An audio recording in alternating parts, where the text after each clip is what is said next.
Hello friends, स्वागत है आपका आपके अपने यूट्यूब चैनल गुरु नॉलेज में। इस वीडियो में हम डिस्कस करने वाले हैं पार्टनरशिप से रिलेटेड एक टॉपिक जो कि है relation of partners to one another. जो भी पार्टनरशिप फर्म होता है उसमें जो पार्टनर्स होते हैं उनका आपस में कैसा रिलेशन होता है। इससे पहले मैंने वीडियो में डिस्कस किया था पार्टनरशिप के बारे में, पार्टनरशिप की डेफिनेशन, पार्टनरशिप का क्या नेचर होता है एंड टाइप्स ऑफ पार्टनरशिप। जिन्होंने वीडियो नहीं देखा है तो मैं उसका लिंक डिस्क्रिप्शन बॉक्स में दे रही हूँ, काइंडली चेक कर लीजिएगा। तो चलिए हम इसी के साथ आगे बढ़ते हैं। देखिए, एक पार्टनरशिप फर्म में क्या क्या ड्यूटीज़ होती है पार्टनर्स की। सबसे पहली ड्यूटी होती है कि कोई भी पार्टनर कोई सीक्रेट प्रॉफिट नहीं रखेगा। उस फर्म के बिजनेस से जो भी प्रॉफिट आएगा वो आपस में शेयर होगा, पार्टनर्स के बीच में कोई सीक्रेट प्रॉफिट नहीं रखेगा partner. Submission of true account, जो भी पार्टनर्स है सारे जो सारे पार्टनर्स होते हैं पार्टनरशिप फर्म के, तो हर एक पार्टनर की ये ड्यूटी बनती है कि वो ट्रू अकाउंट को सबमिट करे, कोई भी डिटेल्स को छुपाए नहीं किसी भी पार्टनर से।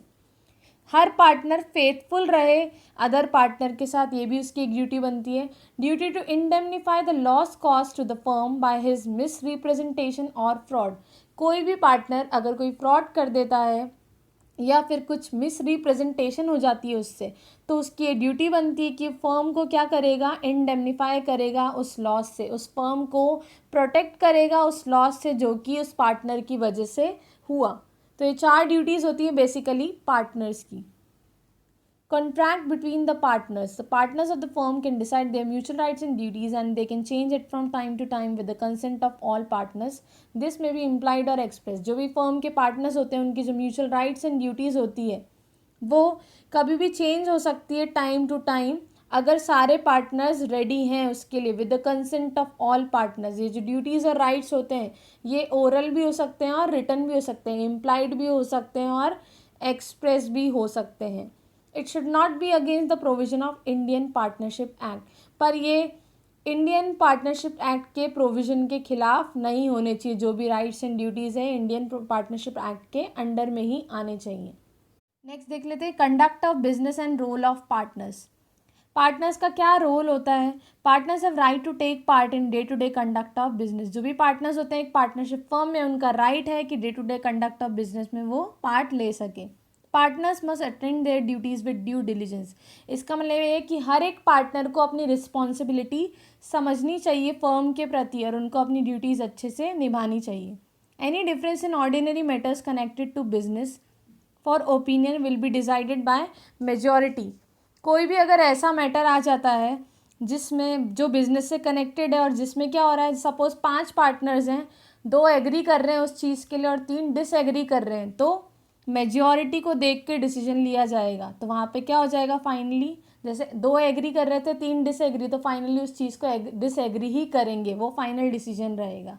तो ऑर्डिनरी मैटर्स में मेजॉरिटी का देखा जाता है कि मेजॉरिटी में कौन है, ठीक है। No change can be made in the nature of the business without the consent of all partners. अगर कोई चाहता है कि जो बिजनेस का नेचर है वही चेंज हो जाए, पार्टनर्स अगर ये चाहते हैं, तो वो हर एक पार्टनर की उसमें कंसेंट चाहिए होगी। हर एक पार्टनर जब मंजूरी देगा तभी नेचर ऑफ बिजनेस चेंज हो पाएगा।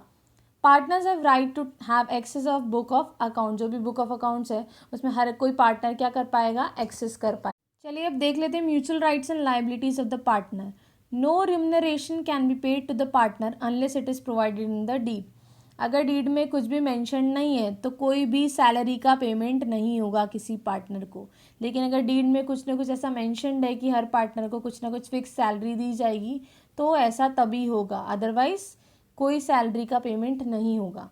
Profits will be shared equally if the deed is silent. Deed में अगर कुछ भी मेंशन नहीं है, डीड साइलेंट है, तो प्रॉफिट शेयरिंग कैसा रहेगा पार्टनर्स के बीच में, इक्वल। लेकिन डीड में कुछ ना कुछ पहले से ही मेंशनड है कि प्रॉफिट शेयरिंग का इतना इतना रेशो रहेगा, तो उस रेशो के अकॉर्डिंग ही प्रॉफिट शेयरिंग होगा।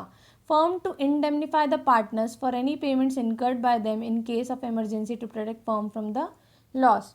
अगर कुछ भी इमरजेंसी का केस आ जाता है और कोई भी पार्टनर है वो कोई ना कोई पेमेंट्स करता है उस दौरान, इमरजेंसी के दौरान, उस फर्म को प्रोटेक्ट करने के लिए, तो फर्म की भी रिस्पॉन्सिबिलिटी बनती है उसके पार्टनर को इंडेमनीफाई करने की, उसके पार्टनर को प्रोटेक्ट करने की। जो भी फर्म के अंदर पार्टनर्स हैं उसको कौन प्रोटेक्ट करेगी? इस केस में फर्म ही प्रोटेक्ट करेगी। Partners will indemnify the firm for any loss caused by there neglect और डिफ़ॉल्ट। अगर पार्टनर से कोई भी नेग्लिजेंस या डिफ़ॉल्ट हो जाती है तो पार्टनर्स क्या करेंगे? फर्म को इंडेमनीफाई करेंगे। इस केस में पार्टनर्स क्या करेंगे? फर्म को प्रोटेक्ट करेंगे। तो दोनों ही चीज़ें होती है, फर्म पार्टनर को प्रोटेक्ट करता है और पार्टनर फर्म को प्रोटेक्ट करती है। Property of the firm, it includes all property rights originally brought by the partners in a firm either originally or acquired at a later stage. कोई भी ऐसी प्रॉपर्टी जो पहले से ही फर्म में थी या उसको लेटर स्टेज में वहाँ पे लाया गया, उस सारी को ही हम क्या बोलते हैं? उस फर्म की प्रॉपर्टी, चाहे वो एग्जिस्टिंग हो, ओरिजिनल पहले से ही हो, या फिर उसको बाद में फर्म के काम में लाया गया हो, तो वो होती है property of the firm. Property acquired by the partners during the course of business also becomes the property of the firm. Conduct of business के दौरान भी जो प्रॉपर्टी एक्वायर करते हैं पार्टनर्स, उसको भी क्या बोलते हैं? Property of the firm. This property will be use to pay the liabilities of the firm. ये जो प्रॉपर्टी है इसका यूज़ कैसे होगा? अगर कुछ भी ऐसा हो जाता है, फर्म को फ्यूचर में नुकसान हो जाता है, फर्म पे लाइबिलिटीज़ आ जाती है, उस लाइबिलिटी को प्रिवेंट करने के लिए, लाइबिलिटी से बाहर आने के लिए, लाइबिलिटीज़ को चुकाने के लिए इस प्रॉपर्टी का यूज़ होगा। The property of the firm has to be held and use by the partners exclusively for the purpose of the business. ये जो भी प्रॉपर्टी है फर्म की, वो पार्टनर सिर्फ और सिर्फ बिजनेस पर्पज़ के लिए यूज़ करेंगे, अपने पर्सनल यूज़ के लिए वो प्रॉपर्टी को नहीं यूज़ करेंगे। देखिए, जो पार्टनर्स के म्यूचुअल राइट्स होते हैं और ड्यूटीज़ होते हैं वो कब कब सेम रहते हैं? इन केसेस में वो सेम रहते हैं, जैसे after change of a partner in a firm. Suppose एक फर्म में 5 पार्टनर्स हैं, ठीक है, जो 5th पार्टनर है उसने छोड़ दिया, 4 ही पार्टनर्स बचे, तो जो म्यूचुअल राइट्स एंड ड्यूटीज़ है वो सेम रहेंगे। और जो 5th पार्टनर ने छोड़ा था उसकी जगह कोई और नया पार्टनर भी आ जाता है तो भी वो ड्यूटीज़ और राइट्स क्या रहेंगे? सेम रहेंगे। नेक्स्ट किस केस में सेम रहेंगे? For additional adventure by the same firm. वो फर्म अगर कोई अलग से कोई एडिशनल एडवेंचर एक्वायर कर लेती है, कोई पर्टिकुलर और कोई प्रोजेक्ट में इन्वॉल्व हो जाती है वो फर्म, तो भी उनके जो राइट्स एंड ड्यूटीज़ हैं वो क्या रहेंगे? सेम रहेंगे। After fix term it continues the business. अगर जो फर्म है, पार्टनरशिप फर्म, उसका जो फिक्स टेन्योर है वो ख़त्म हो गया है, उसके बाद भी वो बिज़नेस को कंटिन्यू कर रही है, तो भी राइट्स एंड ड्यूटीज़ क्या रहेंगे? सेम। लेकिन राइट्स एंड ड्यूटीज़ चेंज हो सकते हैं अगर पार्टनर्स की म्यूचुअल कंसेंट हो तो। वैसे तो क्या रहेंगे? सेम रहेंगे, पर म्यूचुअल कंसेंट से वो क्या कर सकते हैं? चेंज कर सकते हैं राइट्स को। वीडियो के लिए बस इतना ही। For more updates please like and subscribe my channel Guru knowledge. धन्यवाद।